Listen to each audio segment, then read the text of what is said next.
Welcome back students. हम लोग twelfth class के पोर्शन से करंट इलेक्ट्रिसिटी पढ़ रहे थे बच्चों। करंट इलेक्ट्रिसिटी में ओम्स लॉ हमने पढ़ा। उसके बाद लास्ट लेक्चर में रेजिस्टेंस एंड रेजिस्टिविटी को हमने समझा। अब रेजिस्टेंस और रेजिस्टिविटी की टेम्परेचर डिपेंडेंस को पढ़ने से पहले जो फॉर्मूले हमने सीखे हैं, नए फॉर्मूले हमने सीखा है। रेजिस्टेंस आर जो है वो होता है रॉ एल अपॉन ए, जहां पर रॉ रेजिस्टिविटी है, एल लेंथ है और ए एरिया ऑफ क्रॉस सेक्शन है। फिर रेजिस्टिविटी की फाइन डिटेल में अगर हम जाएं तो बच्चों ये होता है एम यानी इलेक्ट्रॉन का mass upon an free electron density, electronic charge का स्क्वायर टाइम्स टॉ यानी एवरेज रिलैक्सेशन टाइम।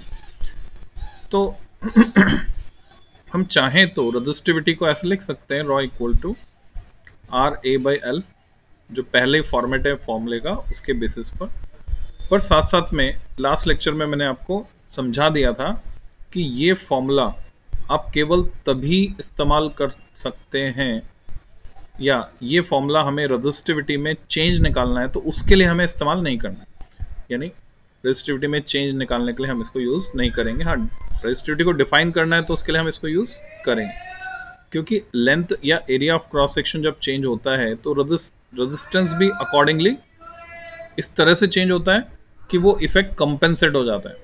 तो इस बात का हमें ध्यान रखना है।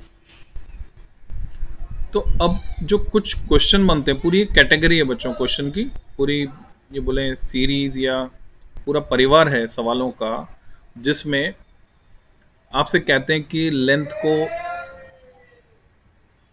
इंक्रीज कर दिया, डिक्रीज कर दिया, एरिया ऑफ क्रॉस सेक्शन को चेंज कर दिया, रेडियस को चेंज कर दिया, डायमीटर को चेंज कर दिया।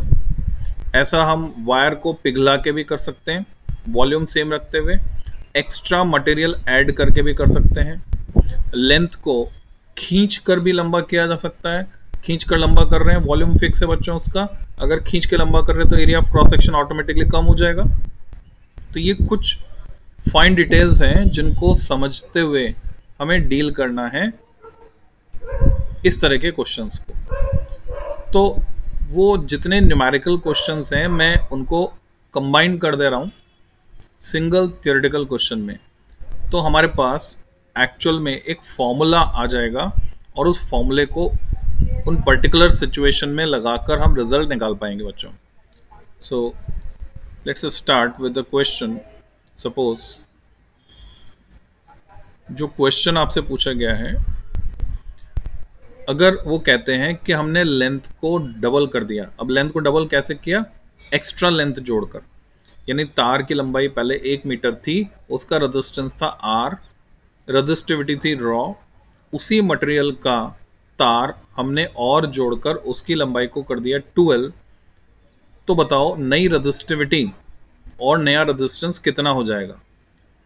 तो हमें पता है जब तक मटेरियल चेंज नहीं करेंगे, because resistivity is material property, ना तो हमने एम को चेंज किया, ना एन को चेंज किया, ना ई को, ना टॉ को। टेम्परेचर हमने चेंज नहीं किया, उसी रूम टेम्परेचर पर वो है। इसका मतलब रेजिस्टिविटी विल रिमेन सेम। हाँ, हमने लेंथ को डबल किया है बिना एरिया ऑफ क्रॉस सेक्शन को चेंज किए, तो लेंथ को जब डबल कर देंगे तो रेजिस्टेंस भी डबल हो जाएगा। Resistance gate twice.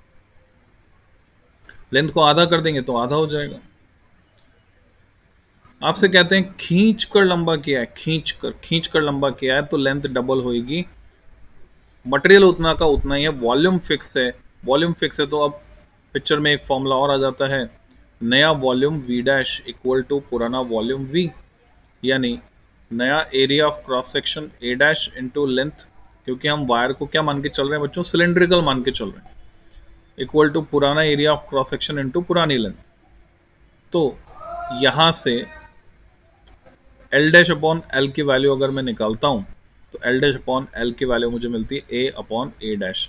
यानी सिंपल सा लॉजिक है, अगर लेंथ बढ़ती है तो एरिया ऑफ क्रॉस सेक्शन कम हो जाएगा सेम रेशो में। सो ओवरऑल इफेक्ट क्या होने वाला है? लेंथ बढ़ने की वजह से रेजिस्टेंस बढ़ जाएगा और एरिया घटने की वजह से भी रेजिस्टेंस बढ़ जाएगा, यानी ओवरऑल रेजिस्टेंस बढ़ जाएगा। अगर लेंथ को खींच के लंबा करते हैं। तो ये सारे इफेक्ट हम क्वेश्चन की फॉर्म में देखते हैं। तो यू आर गिवन, क्वेश्चन आप लिख सकते हैं बच्चों, कॉपी पेन ले लीजिए।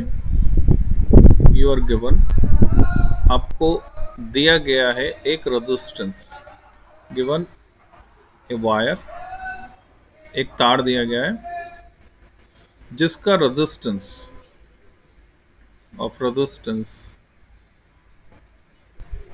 R है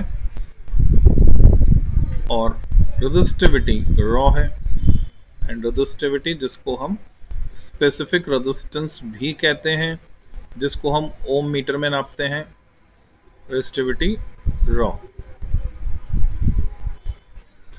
नाउ अब हम डिफरेंट प्रोसेसेस लगाने वाले हैं। इफ वी पार्ट कर देता हूं बच्चों में क्वेश्चन के, जिससे कि सारी कंडीशंस हम इसी में अकोमोडेट कर लें। पार्ट ए, स्ट्रेच इट, खींचा। हमेशा ध्यान रखिए बच्चों, लंबाई अगर बढ़ रही है तो उसी को खींच कर बढ़ा रहे हैं या एक्स्ट्रा लेंथ जोड़कर बढ़ा रहे हैं। 11th क्लास में भी आपने देखा था, स्प्रिंग को उसी को खींच देंगे तो स्प्रिंग कांस्टेंट किस तरह से बदलेगा, और एक्स्ट्रा स्प्रिंग जोड़ेंगे, एक्स्ट्रा लेंथ जोड़ेंगे तो स्प्रिंग कांस्टेंट किस तरह से बदलेगा। किस तरह से बदलेगा? एक्स्ट्रा लेंथ जोड़ेंगे तो k/2 हो जाएगा, स्टिफनेस कम हो जाएगी। So part A, if we stretch it, generalize कर देता हूं मैं एक्सप्रेशन को n टाइम्स। अब n टाइम्स में आधा भी आ गया, दुगना भी आ गया, 4 गुना भी आ गया, whatever it is. Stretch it to make its length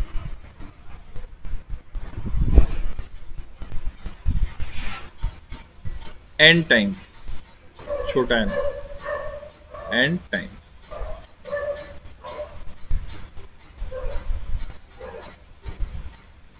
part B, B में फिर से दो हिस्से हैं बच्चों, देयर आर 2 पार्ट्स।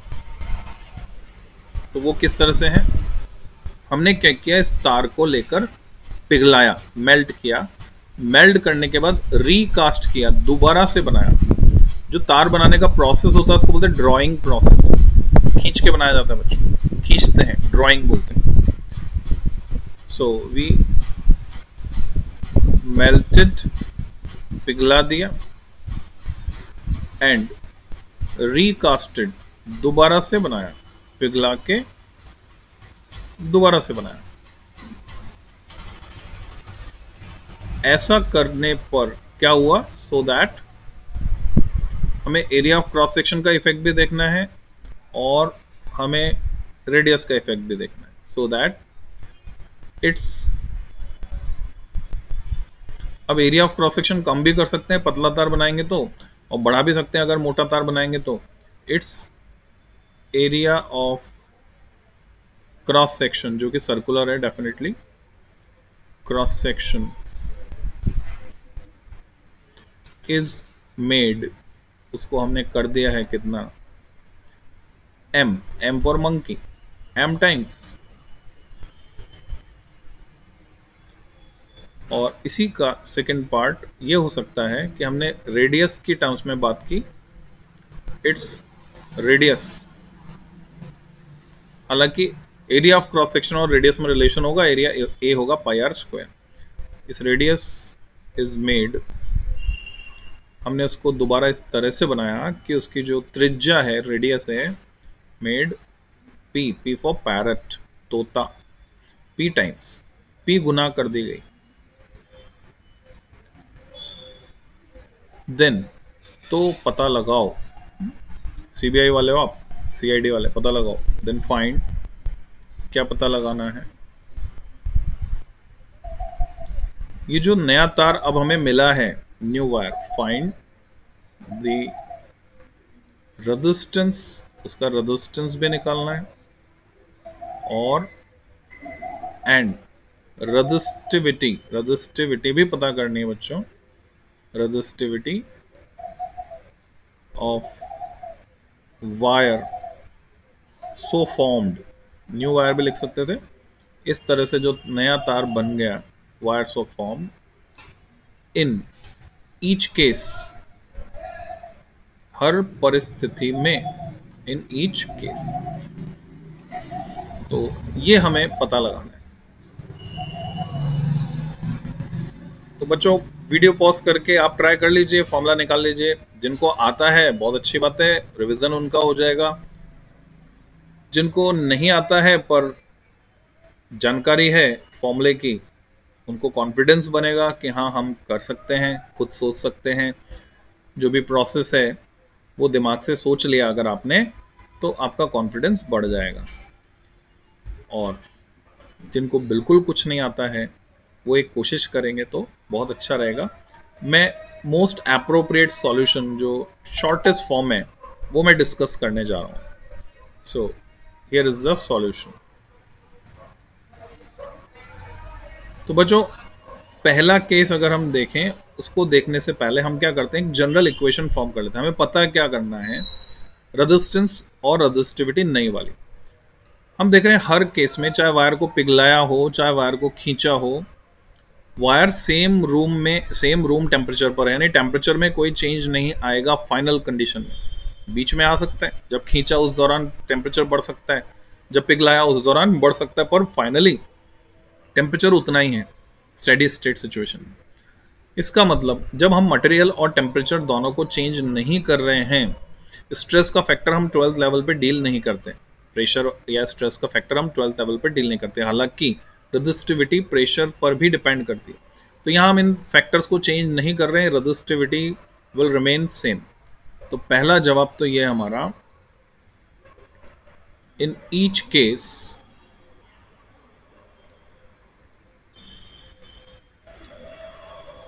रेजिस्टिविटी जो कि रॉ थी, अब आपके पास दो ऑप्शन है बच्चों, या तो आप लिखें रिमेन सेम, या आप लिखें रेजिस्टिविटी रिमेन रॉ जितनी की पहले थी। तो रेजिस्टिविटी में कोई चेंज नहीं है। अच्छा, वॉल्यूम में कोई चेंज आ रहा है क्या? आल्सो, क्योंकि उतना ही मटेरियल हम तार का इस्तेमाल कर रहे हैं जो टुकड़ा हमें दिया हुआ था, उसमें एक्स्ट्रा मटेरियल ऐड नहीं कर रहे हैं। So P dash equal to V, पुराना वॉल्यूम V है, नया वॉल्यूम V डैश है, और A dash L dash equal to AL, क्योंकि सिलेंडर में वॉल्यूम होता है एरिया इंटू लेंथ, और यहां से हमें एक रिलेशन मिल जाता है बच्चों, L डैश लेंथ का जो रेशियो है L dash upon L equal to A upon A dash. ये रिलेशन हमको मिल गया। Suppose this is equation 1। हमें रेजिस्टेंस में तो चेंज आएगा, रेजिस्टेंस में चेंज आएगा क्योंकि लेंथ और एरिया ऑफ क्रॉस सेक्शन ये हर केस में बदल रहे हैं। तो length and area of cross section क्योंकि हर केस में बदल रहे हैं, तो रेजिस्टेंस में चेंज तो आना ही है। आल्सो, ये सपोर्टिंग वर्ड है बच्चों, आल्सो इसको कई जगह इस्तेमाल किया जाता है। न्यू रेजिस्टेंस, मान लीजिए इन जनरल अगर मैं बात कर रहा हूं, न्यू रेजिस्टेंस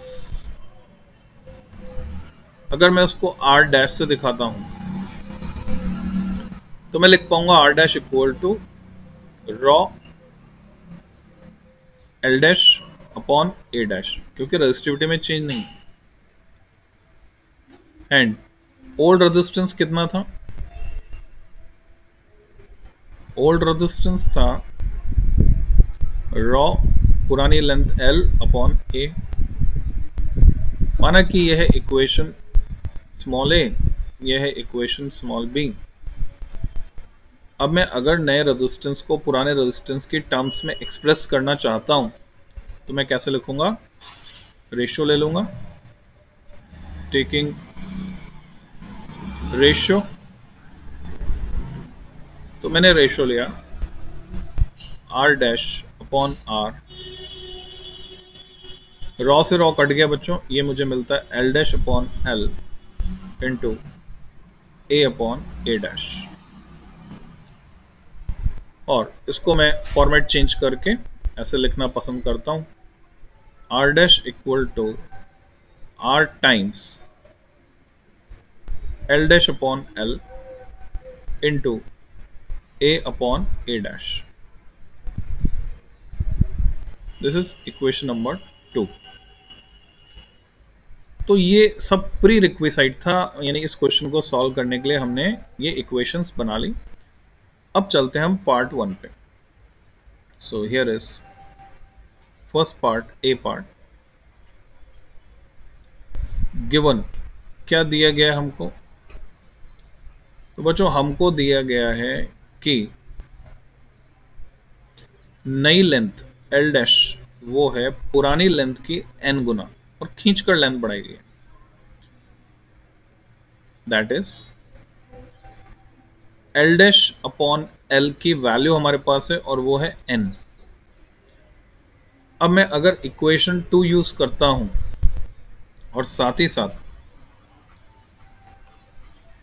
मैं यूज करता हूं इक्वेशन 1, जिसमें मुझे पता चल रहा है कि एल डैश अपॉन एल वास्तव में ए अपॉन ए डैश के बराबर है, और यहां पर ए अपॉन ए डैश भी आ रहा है, उसकी वैल्यू भी तो चाहिए हमको। Using equation 1 and 2 we get, तो देखिए हमें क्या मिल गया बच्चों।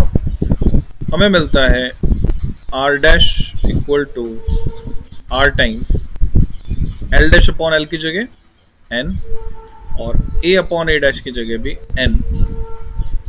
सो वी गेट फॉर्मूला, क्योंकि हम इसको एक फॉर्मूले की तरह यूज कर सकते हैं। दस R dash equal to N square times R. जब भी लंबाई को खींचकर बढ़ाया जाएगा तो नया रेजिस्टेंस पुराने रेजिस्टेंस का एन स्क्वायर टाइम्स हो जाएगा। न्यूमेरिकल डेटा की टर्म्स में बात करें तो आपसे कहते हैं 15 ओम का रेजिस्टेंस वायर है, खींच के लंबाई को दुगना कर दिया 2 टाइम्स, तो आप देखेंगे n की वैल्यू 2 का स्क्वायर 4 और r था 15, तो 4 15 15 4 जा 60। ये क्वेश्चन मिल जाएगा आपको बुक में। तो नया रेजिस्टेंस 60 ओम हो गया। 15 ओम रेजिस्टेंस था, खींच के उसकी लंबाई को दुगना कर दिया, तो नया रेजिस्टेंस हो गया 60 ओम। 60 ओम डबल नहीं हुआ, गौर कीजिए 30 ओम नहीं हुआ, 60 ओम हो गया। क्यों? साथ ही साथ एरिया ऑफ क्रॉस सेक्शन भी कम हो रहा है, तो हम इसको फॉर्मूले की तरह यूज कर सकते हैं। नेक्स्ट चलते बच्चों बी पार्ट। बी पार्ट में हमको दिया हुआ है, दो हैं वहां है। फर्स्ट में बोल रहे एरिया ऑफ क्रॉस सेक्शन, यानी नया area of cross section A dash जो है वो कितना कर दिया गया है, m टाइम्स पुराना area of cross section M A. So A dash is m times A. So now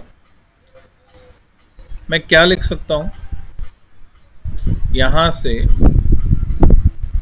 a upon A dash अगर मैं निकालता हूं तो m दूसरी साइड जाकर बनेगा 1 अपॉन m। अभी मैं फिर से इक्वेशन 1 और 2 यूज करता हूं। Using equation 1 and 2 we get, वापस से अब मैं इक्वेशन 2 में जब वैल्यू डालूंगा तो a अपॉन ए डैश की जगह 1 अपॉन एम आएगा और l डैश अपॉन एल की जगह भी 1 अपॉन एम ही आएगा। So what we get, r dash equal to r times 1 upon m into 1 upon m। तो बच्चों हमें फॉर्मूला मिल गया 10। जब भी हम area of cross section change कर रहे हैं, कैसे? पिघलाकर वायर को रिकास्ट करके दोबारा बनाकर। So what we get, R dash equal to R upon M square. अब m आधा है, अगर मान लो एरिया ऑफ क्रॉस सेक्शन आधा कर दिया है तो रेजिस्टेंस 4 गुना हो जाएगा, m की जगह डालेंगे 1/2। Area of cross section double कर दिया है, डबल दुगुना कर दिया है, यहाँ 2 आएगा तो रेजिस्टेंस 1/4 रह जाएगा। तो इस तरह से area of cross section affect करेगा। क्यों ऐसा हो रहा है बच्चों? Area of cross section double करने का मतलब है हमने तार को उतने ही वॉल्यूम को लेकर मोटा किया, तो लंबाई भी कम हुई है। तो लंबाई कम हुई, उसकी वजह से 2 का फैक्टर आया। एरिया ऑफ क्रॉस सेक्शन आधा रह गया, उसकी वजह से 2 का फैक्टर आया। इसके अगले पार्ट पे चलते हैं, बी का second part.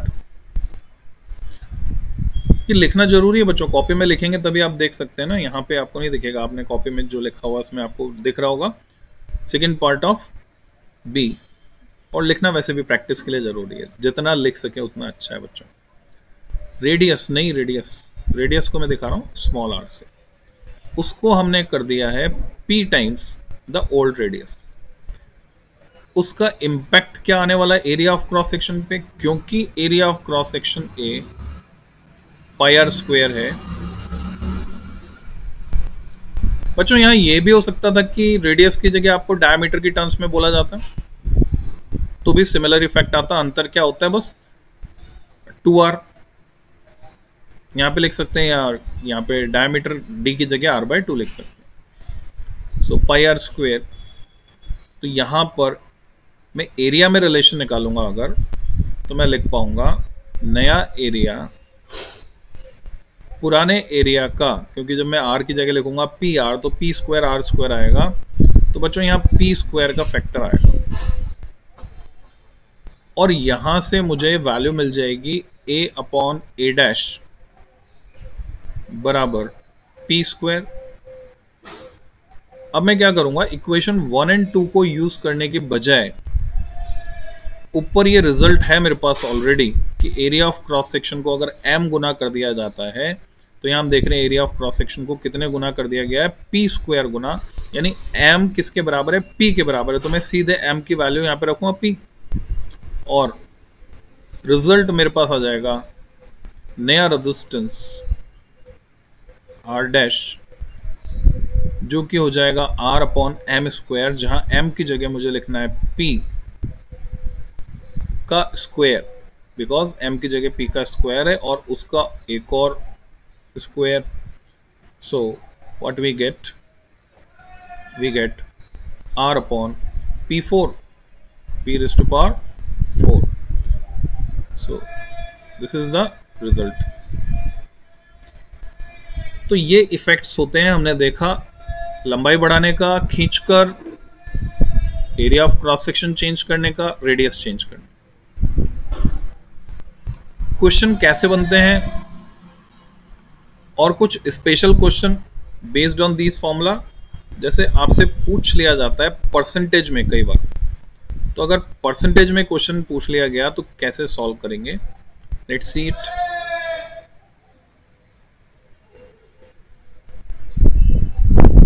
If length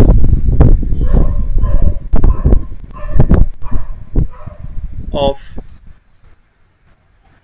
a resistance wire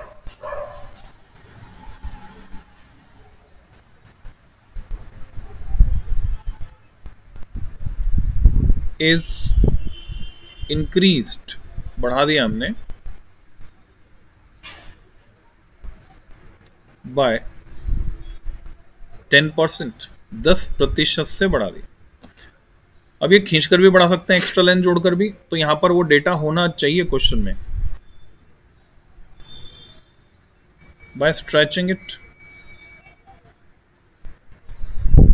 अच्छा, यहां पर एक फाइन डिटेल और है बच्चों को समझ के चलना है, इंक्रीज टू 110%, इंक्रीज बाय 10%, दोनों का मीनिंग सेम है।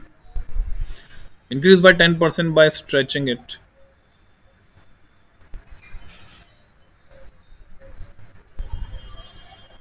तो हमें ये तो पता है कि रेजिस्टिविटी में कोई चेंज नहीं होने वाला है, मटेरियल सेम है, टेम्परेचर सेम है। देन फाइंड, रेजिस्टेंस में चेंज होगा, आपसे कह रहे परसेंटेज चेंज निकालो उसके रेजिस्टेंस में, then find percentage change. In its resistance, ये आपको पता करना है। तो कैसे पता करेंगे बच्चों? तो जो अभी अभी हमने सीखा है फॉर्मूला, हम उसको यूज करेंगे। पहले आप लोग ट्राई कर लीजिए, वीडियो को पॉज कर दीजिए और आप आंसर निकाल लेते हैं, देन आप सॉल्यूशन देख सकते हैं। द मोस्ट अप्रोप्रिएट सॉल्यूशन जैसे कि मैं सोचता हूं वो ये है, सबसे पहले हम गिवन लिखें। क्या दिया हुआ है हमको कि लेंथ को 10% से बढ़ा दिया गया है, तो मैं लिखूंगा नई लंबाई जो होगी एल डैश, पुरानी लंबाई प्लस इसका 10%, 10% मतलब 10/100 प्रति 100 पुरानी लंबाई का, means new length becomes 1.1 times old length L. So clearly अगर इसको मैं कंपेयर करता हूं, L dash equal to n times L से, तो मैं कहता हूं कि n की वैल्यू क्या आई, यहां पर n की वैल्यू आई बच्चों 1.1। आल्सो हमें क्या पता है, जब खींचकर लंबाई बढ़ाते हैं तो नया रेजिस्टेंस r डैश होता है n स्क्वायर टाइम्स पुराना रेजिस्टेंस r। सिंपली अब मुझे क्या करना है, n की वैल्यू यहां पे डालनी है जो कि 1.1 है, तो मैंने यहां पर n की वैल्यू को रखा। सो r डैश इक्वल टू 1.1 का स्क्वायर टाइम्स r। अब हम जानते हैं 11 का स्क्वायर 121 है, तो 1.1 का स्क्वायर क्या होगा 1.21। आपको 11 का स्क्वायर, 12 का स्क्वायर, 25 तक एटलीस्ट स्क्वायर रटे हुए होने चाहिए। तो नया रेजिस्टेंस मुझे मिल गया 1.21 r, पर मुझे तो परसेंटेज में एक्सप्रेस करना है रिजल्ट को, परसेंटेज में इंक्रीज कितना हुआ, तो मैं इसको ऐसे लिख सकता हूं 1 प्लस 0.21 टाइम्स r। ये स्टेप्स वहां एग्जाम में लिखने की जरूरत नहीं है, ये आप दिमाग में चला सकते हैं, तो मैं आपको लिखकर समझाने के लिए मतलब लिख रहा हूं। So we can write it r plus, और जिन बच्चों को आता है वो स्किप कर सकते हैं, आगे जा सकते हैं बच्चों, कोई दिक्कत नहीं। Just enjoy your studies, there is no burden at all. So ये जो 0.21 है, ये एक्चुअल में 21/100 लिखा जा सकता है, एंड 21/100 इज नथिंग बट 21%। तो मैं क्या लिखूंगा, नया जो रेजिस्टेंस है R डैश वो है R plus 21% of old resistance R। तो कितना इंक्रीमेंट हुआ बच्चों, 21%। 21% से बढ़ जाएगा रेजिस्टेंस अगर उसकी लंबाई को 10% खींचकर बढ़ा दिया जाए। तो हमने ये स्पेशल प्रॉब्लम डिस्कस की जो एक पूरी क्या बोले, पूरी एक सीरीज ऑफ क्वेश्चंस को रिप्रेजेंट करती है, पूरी कम्युनिटी है क्वेश्चंस की, उसको ये फॉर्मूले रिप्रेजेंट करते हैं। तो उस तरह के सारे क्वेश्चन आप इससे सॉल्व कर पाएंगे। तो बच्चों इस लेक्चर में इतना ही, अगले लेक्चर में मैं टेम्परेचर डिपेंडेंस डिस्कस करूंगा। आप लोगों की तरफ से मेरे को फीडबैक चाहिए।